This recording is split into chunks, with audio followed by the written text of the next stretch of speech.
discuss this a little bit, which Dr. Winkler discussed last week, which is Pilate. Anybody know anything about Pilate?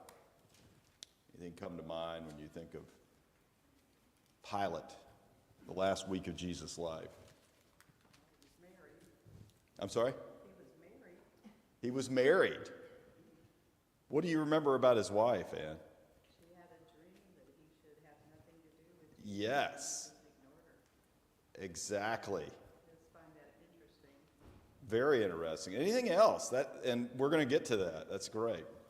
As always, Ann, you're a step or two ahead in the book, and I'm grateful for that.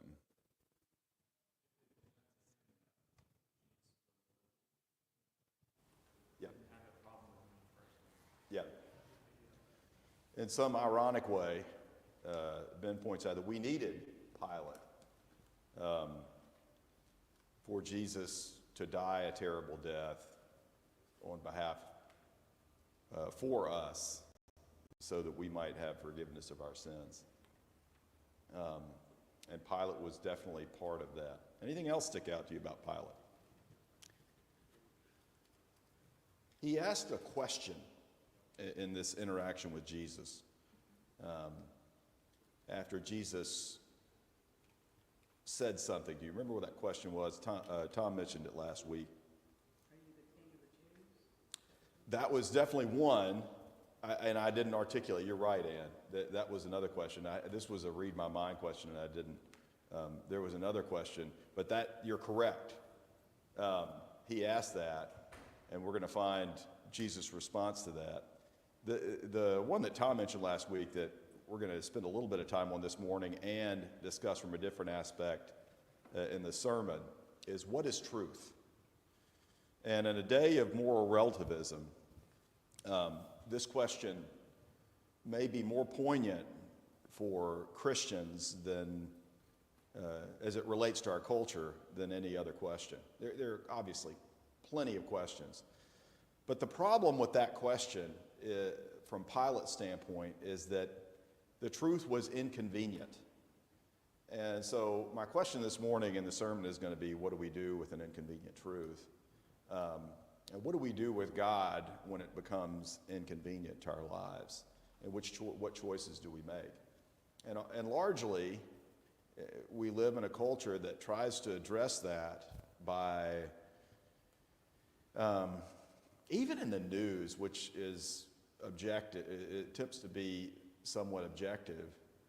The news in our day looks for the audience to guide what their version of the truth is. And this happens on both sides. This is a political statement, admittedly, but that we look for the answer that we want that fits the paradigm that we want to have. So what I want to bring to you this morning, and part of what communion is supposed to do, is to unify us around an idea of God's grace and mercy. Yes, there are rules. There are unequivocally rules. But it's much easier to teach the rules than it is to understand who God is, what he's done for us, and get on our knees before him and admit ourselves that we need Jesus. This is one of the ideas of communion. So this morning, as we ask this question, what is truth? And are you the king of the Jews, which the two questions are related, is what do we do with Jesus? And there's no greater question than we can ask than this, to try to address this question about moral relativism. And yet, couching the idea, this story of Jesus, what happened to Jesus is 2,000 years old. But I would strongly argue that we have more evidence for the existence of Jesus than we do the existence of Claudius, who wrote a kind of an autobiographical tale of his emperorship. And Claudius was in between Caesar and Augustus Caesar, I believe, and before Nero, who is the emperor when Paul writes Romans. So as we think about all these figures that we believe existed, there's far more evidence to support the existence of Jesus. But it is this idea, and the answer to this question, what is truth, that brings people to say, I don't want to believe in Jesus. There's too much inconvenience to this. We're going to get to this a little bit more in the sermon. But I want to focus this morning on what do we do with Jesus at communion? And ask that question as we see what Pilate does with Jesus. So we're going to start in Matthew 27 and verse 11. I'm going to read down through verse 26. And I just want you to bring out one or two thoughts. Any of you that are willing to share something that strikes you new, different, even old about this passage. Now Jesus stood before the governor, and the governor questioned him, saying, "Are you the king of the Jews?" as Ann pointed out. And Jesus said to him, "It is as you say." And while he was being accused by the chief priests and elders, he did not answer. Jesus did not answer. Then Pilate said to him, "Do you not hear how many things they testify against you?" And he didn't answer them. He did not answer. Jesus did not answer Pilate with regard to even a single charge. So the governor was quite amazed. Now at the feast, the governor was accustomed to release for the people any one prisoner whom they wanted. At that time, they were holding a notorious prisoner called Barabbas. So when the people gathered together, Pilate said to them, "Whom do you want me to release to you, Barabbas or Jesus, who is called the Christ?" For he knew that because of envy, the Jews had handed Jesus over to Pilate. While he was sitting on the judgment seat, his wife sent him a message saying, "Have nothing to do with that righteous man, for last night I suffered greatly in a dream because of him." But the chief priests and elders persuaded the crowds to ask for Barabbas and to put Jesus to death. But the governor said to them, which of the two do you want me to release for you?" And they said, "Barabbas." Pilate said to them, Pilate said to them, verse 22, "Then what shall I do with Jesus who is called Christ?" They all said, "Crucify him." And he said, "Why? What evil has he done?" But they kept shouting all the more, saying, "Crucify him." When Pilate saw that he was accomplishing nothing, but rather a riot was starting, he took water and washed his hands in front of the crowd, saying, "I am innocent of this man's blood. See to that yourselves." And all the people said, "His blood shall be on us and our children." Then he released Barabbas for them. But after having Jesus scourged, he handed him over to be crucified. So, what strikes you about this passage? Anything else stick out? We've discussed this a little bit from a different aspect before. You may remember some of those thoughts as well. How about the mob? Anything you remember recently? I think it was in France. There was a concert, and something happened, and several people were trampled to death in this mob of excitement. It's been maybe a year ago, and it strikes me just how the mob can overtake. Maybe one or two people can incite this idea. I think the same thing can happen in a positive way, but we see in the news far more commonly the negative of the mob. It always strikes me how they're willing to take the responsibility for Jesus' death on themselves and their children.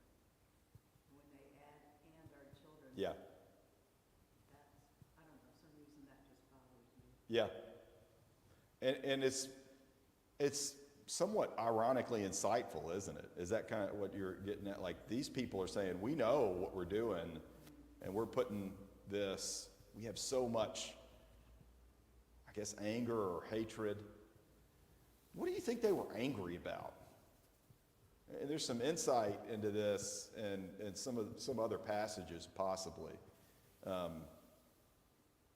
It strikes me. What do you think the people that were so hateful. Well, let's back up. We've discussed this before, I remember. Could the Jews have, by their own law, killed Jesus? So, yes and no. They could have stoned him by their own law if they could truly bring him before court and blaspheme him. But they didn't. But they couldn't have crucified him, and it wouldn't have been sanctioned by the Romans.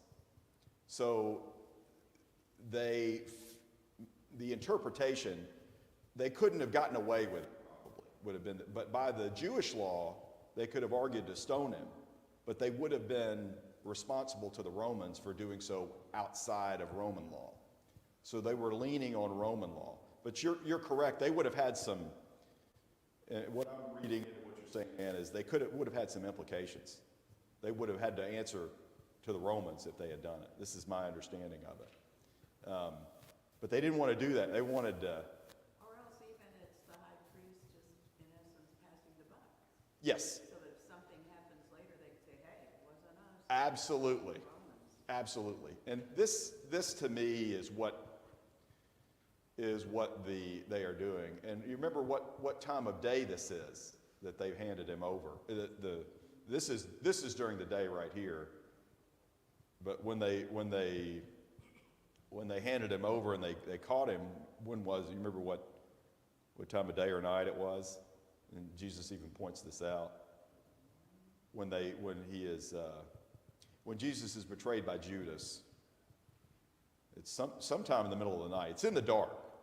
And Jesus said, I've been around during the day. Why didn't you come to me during the day? In one passage, and I can't remember if it's in Matthew, or I think it's in John.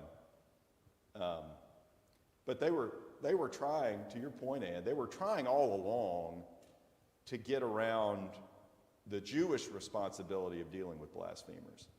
But there was a path for the Jews to bring Jesus to their sense of justice through the Jewish law. But the Romans were in charge and had authority and would have probably held them accountable. So they were passing the buck. You're right, Ann. What about Barabbas? Anything strike you about this character?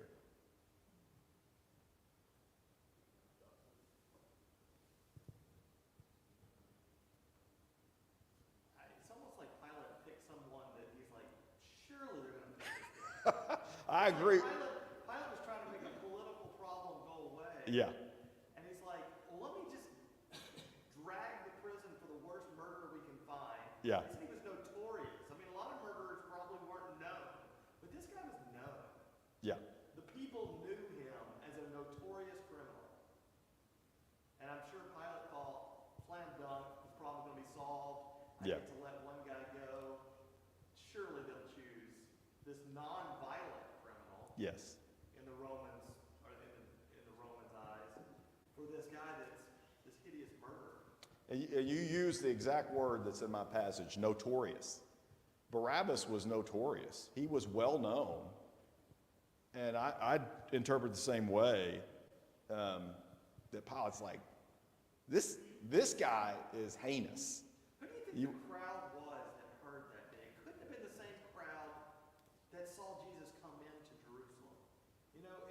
I've always wondered about how that crowd was manipulated or controlled. Yeah. Because Christ had supporters. Yeah.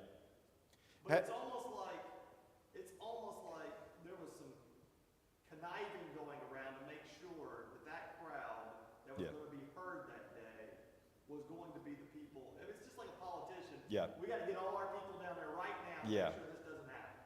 But Yeah. you gotta remember, God intended this to happen. This is Yeah. not the people. This is not Pilate. This is Yeah. not the Jews. This was God orchestrating what was going to happen to Yeah. Jesus. Well, So no matter what we sit there and say, God did this. Yeah. Because it was his intent. So if he put the people there that were going to cry out against Jesus, he did. Yeah. The hearts were hardened. Were they hardened as Pharaoh's heart was hardened? It's not clear, but you're right. The path was set. Even Jesus himself in Luke 22 prays, I know where this is going. Is there any other way around it? That's a paraphrase. Take this cup from me. I think I agree more than I disagree, but the idea is that it's still evil machinations of Yes. men. God did not make people do evil. Yeah. God did not make Judas sin. Yeah. God gave them options, and just foreknowledge of what men and women will do is not the same thing as a Yeah. lack of choice. I've heard us talk and dance around this Judas thing. Judas had a choice. He had a choice. Judas was not a Yeah. robot forced to do an evil thing that would ultimately do a good thing. And I mean, it's interesting you bring the harden of the heart. That's an interesting study. But even the choice hardened Pharaoh's heart. He had a choice, He did. and he made a decision that my heart is going to be hard against God. And it's an interesting study. I don't want to take it down that path, but it's an interesting study to do that. Hardened of the heart. But it's better to address that, because the challenge that we face is that, and my interpretation is that it's very much, these are two groups of people. That the Jews, the leaders, set this up. Their hearts were the way they were. Did God see? God saw no other way for us to have forgiveness of our sins, for Jesus to have his death, burial, and resurrection, to show the power over sin. He had to die. This was the path. Did God use people to do that? That is not spoken clearly. But what is clear to me is that, like you point out, there were people cheering for him a week earlier. Those people were not the ones. I mean, we don't read anything about whether or not Caiaphas was at that meeting. But I'm going to guess that he probably wasn't one of the ones cheering the week before. Or drowned out by. And he manipulated the politics, the situation, whatever we want to say, to get Jesus arrested the night before. But his evil was his evil. And for those, take a step back. I mean, this gets into the theological discussion of Calvinism and how much choice Pharaoh had or whatever. We have choices. Judas still had the choice for 3.5 years to choose the path that he took. Did God harden his heart somewhere along the way? Well, we're going to talk about that some during the sermon this morning. But what's clear to me is that the denial of the existence of God and the little choices that we make daily can lead us to God or away from God. And I personally am convinced, and am probably in the minority of Christians that feel like election is far more, there's a lot of election in the Bible. You can't escape the discussion of election. But the details of how we come to a relationship with God and our daily activity is clear to me that we are given choices, and that those choices impact our hearts and our lives toward God or away from God. And Judas, Caiaphas, Pilate, Barabbas, they all made choices. Were their hearts hardened by God at some point? In a way, I don't read anything that was not natural to Pilate's choice making here, that he made a political decision. And, did God set this up this way? I see no other way for us to have forgiveness of sins than Jesus to die a terrible death on a cross, and then be buried, and then be raised again supernaturally. And that is, it's a theological discussion. It is a bit of a rabbit hole, but I think it's one that if we think that we can just say, I've just accepted God's grace, then I'm good, and not lean towards a relationship with God that changes our hearts daily, I think we're mistaken. That's my opinion. And I think the same thing can happen even within this building, even within Christendom. As we've said before, Judas was with Jesus 3.5 years, and he still made the decision that he made. And so, to me, it's very telling to say, these people, they had opportunities to go one way or the other. And I think we have the same opportunity. And to me personally, there's no better discussion of communion than to talk about who God is, what he's done for us, and the effect that it might have on our lives. And that might change our hearts and minds. At what point does it happen? You know, I struggle to think it's different for each of us. If you think about it, the hardening of hearts comes from God in the sense that he offers us choices that you can do what's best in your eyes or you can do what's best in my eyes. Yeah. And he will not compromise. Yeah. He will not relinquish his viewpoint that he is Yes. right. And that does harden your heart because you are offered a clear choice and you have to choose. Yeah. There's no middle road, there's no compromise, there's no way to balance the two viewpoints. You have to go with God's. And you think about a guy like Pilate, who's a powerful man. Yeah. He basically has to decide that I am not as powerful. There is a greater authority than Rome. There is a greater authority. And that just like the Pharaoh, will harden your heart because you have to give up your worldview. It's a paradigm shift for Pharaoh or for Pilate or for these Jewish leaders to go, oh, the world doesn't revolve around me. Yeah.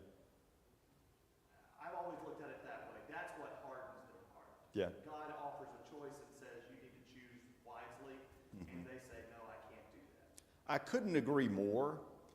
And within the details of each of those choices, we as a church community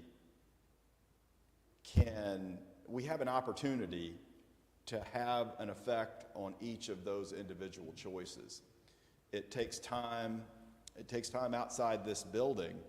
It takes more than just me standing up here and unilaterally telling you this. It takes the relationship, it takes the time outside this building to develop and work with one another so that we can grow in little increments each day. And over time, that time that it takes and our desire to head in that direction, the direction of God as opposed to not God, and the individual choices that we make. The things we watch, the things we listen to, how we respond to those things, what we're reading, and how we view the world. There's this great story.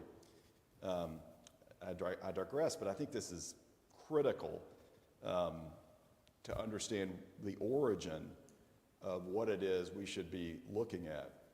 Great story, World War II. There was a communication between America and London as London is getting bombed in 1940. It's before America joins the war, over a year later. And London, some of you that are history buffs know London was just getting absolutely pummeled by the Germans. Every day. And the communication from London that was understood in America was, we will not bow down because our God will save us. But even if he does not, ... And so I heard this in a sermon, and the person asked, where is that from? And I did not know where this was from. And he said, the point of this is that the people in America knew exactly where in the Bible it was from because they knew the Bible. And so it's from Daniel 3, it's Shadrach, Meshach, and Abednego. They're about to go in the fiery furnace, and they respond to Nebuchadnezzar by saying, we're not going to bow down to you and these idols because our God will save us. But they don't end there. They say, even if he does not save us, we still will not bow down.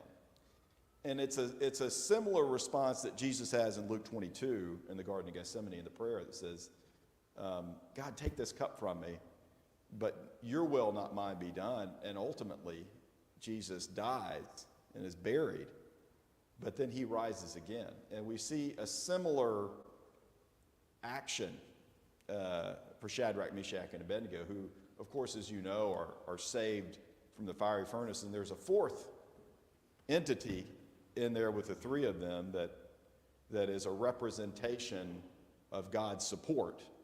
Who it is, I mean, theologically, a lot of people get into who that was. But we're not always promised this earthly salvation. And so as we look at Pilate, the politicians that have to weigh their election against their principles, and we see this every day. How do we have wisdom to communicate that? But this is not very different. The statesmen, the politicians that have to make these decisions, our decisions are the same. And it is difficult to bridge the gap between where we are and the principles that we have as Christians to those that are outside of our Christian paradigm, of the way that we view the world through the Bible instead of the Bible through the world. And so this thought and this communication from London to America was through the eyes of a culture that knew the Bible. And in 1940 America, we in America knew the Bible. And we knew it better than we know it now. I would strongly say that even within the churches of Christ, our ability to know and wield the Bible and address the culture as opposed to the other way around is different than it was when I was growing up. And the person that prompted me towards this was not a member of the Church of Christ. I was challenged in med school to say, you don't know the Bible very well, by someone, and he was right. And it forced me to look at it and study it on my own instead of just trying to be right. And then he forced me to look at it from the standpoint of what is the Bible saying in the context of where it says it. And his challenge to me forced me to read it for myself and to study it. And my encouragement to each of us, not just today, not just this morning, is to start where we are, one step at a time, one story at a time, one communion thought at a time, one passage at a time, to understand who God is, what he's done for us, and what application that might have for us. And if we don't know, let us reach out to those within this building. And this is shameless plug for what we've been trying to do. Derek, Ben, and I, when we started what has become the Sunday morning kind of Bible study class, was to say, let's get in this Word and find out where we can serve.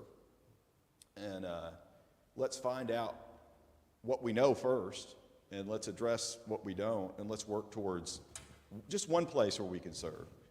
Can we know the whole 66 books of the Bible? It's thick, and it is challenging. And even though I've been on this particular prompted journey by my colleague in med school over the past over 30 years now, there's still a ton that I do not know. And it is for that I get on my knees and ask God for his grace and mercy in the deficits that I have. So my encouragement to us is to see a portion of this passage, Pilate's question that we haven't yet got to, or may have even, let's see, where is this question? I thought it was in that passage, forgive me. It may even be in another, you know what? It's in John 18. I apologize. Let us turn over to John 18 and the parallel passage here. I apologize. It's 18, I think it's verse 28, starting in verse 28. And John 18, verse 28. And this is a parallel passage to what we just read in Matthew 27. Starting in verse 28. Then they led Jesus from Caiaphas into the praetorium, and it was early. And they themselves did not enter into the praetorium so that they would not be defiled, but might eat the Passover. Therefore Pilate went out to them and said, "What accusation do you bring against this man?" They answered and said to him, "If this man were not an evildoer, we would not have delivered him to you." So Pilate said to them, "Take him yourselves and judge him according to your law." The Jews said to him, "We are not permitted to put anyone to death. to fulfill the word of Jesus, which he spoke, signifying by what kind of death he was about to die. Therefore, Pilate entered again into the praetorium and summoned Jesus and said to him, Are you the king of the Jews? Jesus answered, Are you saying this on your own initiative, or did others tell you about me? Pilate answered, I am not a Jew, am I? Your own nation and the chief priests delivered you to me. What have you done? Jesus answered, My kingdom is not of this world. If my kingdom were of this world, then my servants would be fighting so that I would not be handed over to the Jews. But as it is, my kingdom is not of this realm. Therefore Pilate said to him, So you're a king? Jesus answered, You say correctly that I'm a king. For this I have been born, and for this I have come into the world, to testify to the truth. Everyone who is of the truth hears my voice. Pilate said to Jesus, What is truth? And then Pilate goes out to the crowd, says, I find no guilt in this man. But you have a custom. I release someone for you at Passover. And this is the idea of the lamb that we've talked about, the sacrificial lamb, the scapegoat from Leviticus, I think Leviticus 11. Do you wish then that I release for you the king of the Jews, in verse 39? So they cried out again, saying, Not this man, but Barabbas. Now Barabbas was a robber and an insurrectionist, and was responsible for people dying during insurrection. And I can't remember where that comes from, but it's not in Matthew 27 or John 18. But this Barabbas fella was a pretty bad dude. So I apologize for forgetting which direction, but we did take a bit of a detour around to this place. Any thoughts on this? Anything else that and it directly addressed what you said earlier.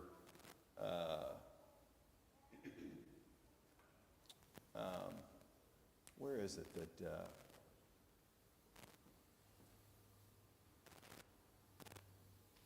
Oh, yeah, what we were talking about earlier about the Pilate said, you guys have a law, you got rules. Why don't you judge them by your law? And what do they say? What do the Jews say to Pilate, verse 32, 31? Yeah, they want to execute him, but we can't put anybody to death. Right, they're limited. Yeah.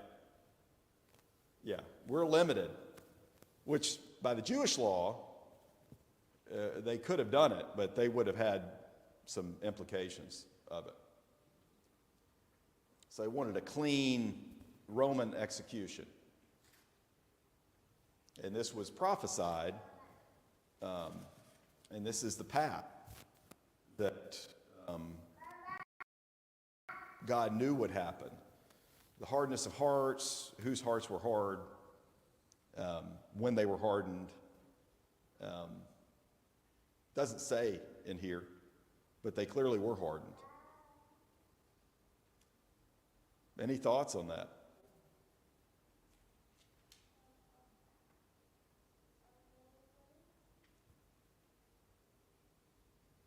There are points where people have made their decision, and it's almost fruitless to try to change them.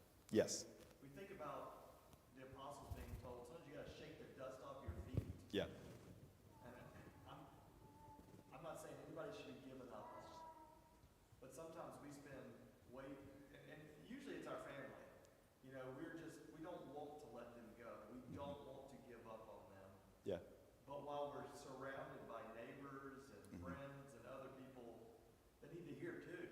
Yeah. I don't know why I go to this place, but that's what I think of, is that there are people with hardened hearts that, you know, I'm not going to say they can't be changed, but they're determined not to change.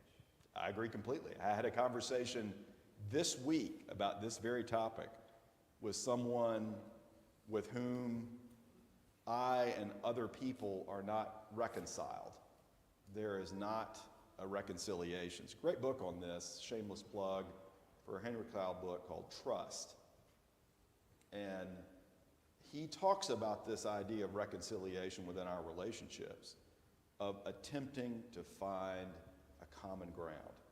And for me, the common ground within Christianity is the death, burial, and resurrection of Jesus. Because without it, the humility and the temerity and the boldness that it took for Jesus to get on his knees and sacrifice himself tells me the way that I need to handle the situations in my life. So we had this conversation, and this lack of, I'll share this just in general with you, this lack of ability to reconcile. I said, the person said, well, this is this other person's fault who wasn't in the conversation. I said, well, but I can tell you what portion of the fault is mine. And this is what happened. And I personally refused to allow this person with whom I was discussing this to say, you're not responsible, because I had a portion of it. Now, the other side of it is, in this situation, yes, there is responsibility on the other end too, but I have to face my portion of the responsibility. The beautiful thing about Christianity is that Jesus and God sent Jesus before we deserved it. This is Romans 5. While we were still sinners, Christ died for the ungodly. And then Paul goes on further to say, you know, for a good person, somebody might die. But he goes on to say, paraphrased, Jim, you're not that person. You're not good. You did not bring anything to this relationship that allows God to justify Jesus' death for you. He did it before Jim deserved it. And to me, there's nothing more challenging. And as we look at communion, there's nothing more humbling. And even to the point of recognizing how we deal with our individual relationships. Because God has showed us a path towards reconciliation. But he has shown us this path first by humbling his own son to death on a cross in a most humiliating fashion for something that he did not do, to die, and then show that he had the ability to cover our sins by raising Jesus from the dead. There's no greater communion thought than this, to recognize that Jesus remains silent as Pilate is questioning him. And then Pilate at the end, the author says to the author of truth, what is truth? Making it relevant in a flippant manner, and thus condemning Jesus to die on a cross by his passive actions. So, any thoughts on this? We've got 3 or 4 minutes here left.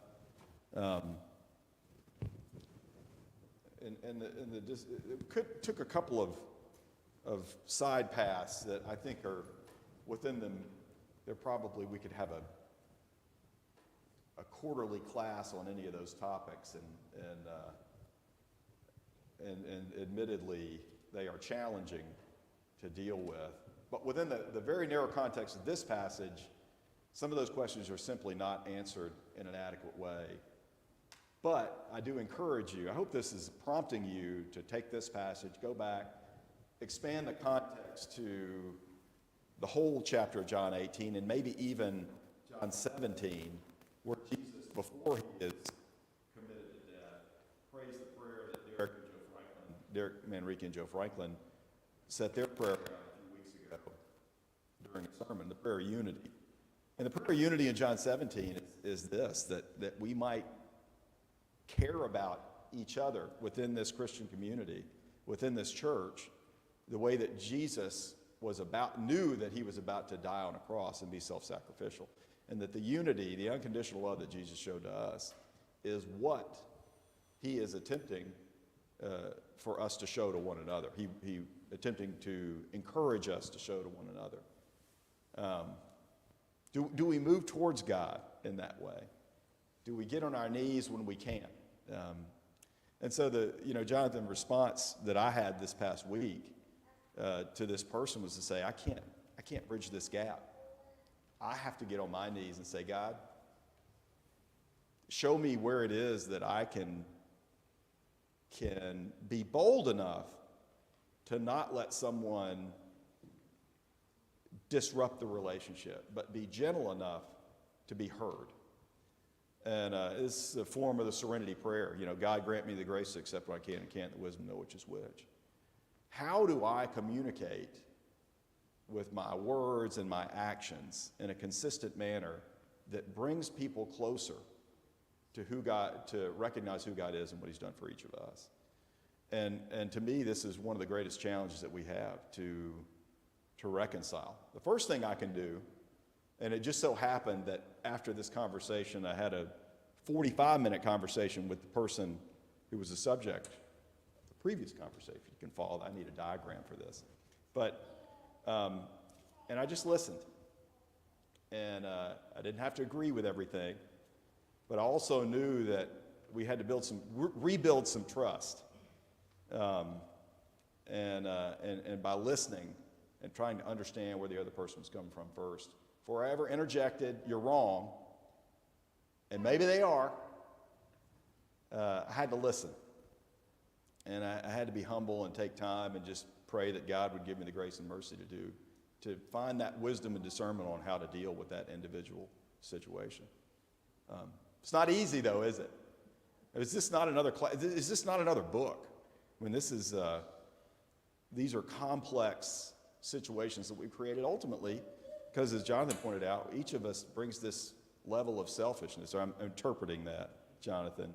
And I bring this level of, I want my way, instead of, let me try to understand where you're coming from first. Any thoughts on this? We got 2 minutes. It's kind of like the question that Tom asked last week, something like, define God and give 2 examples. This is kind of one of those very, very difficult questions and almost impossible to answer. But any thoughts as we close? Got about a minute, I suppose. Thoughts, concerns, questions, apoplexy. All right, let's say a prayer. God, for the grace we are given, we praise you, and for the time that we have together to delve into a portion of your word, understand the truth that you provided for us, take this truth to the world, often by the way we live our lives, and sometimes with words. But I pray always with wisdom and discernment that we can seek out what you would have for our lives. All these things I lift up in your Son's name. Amen.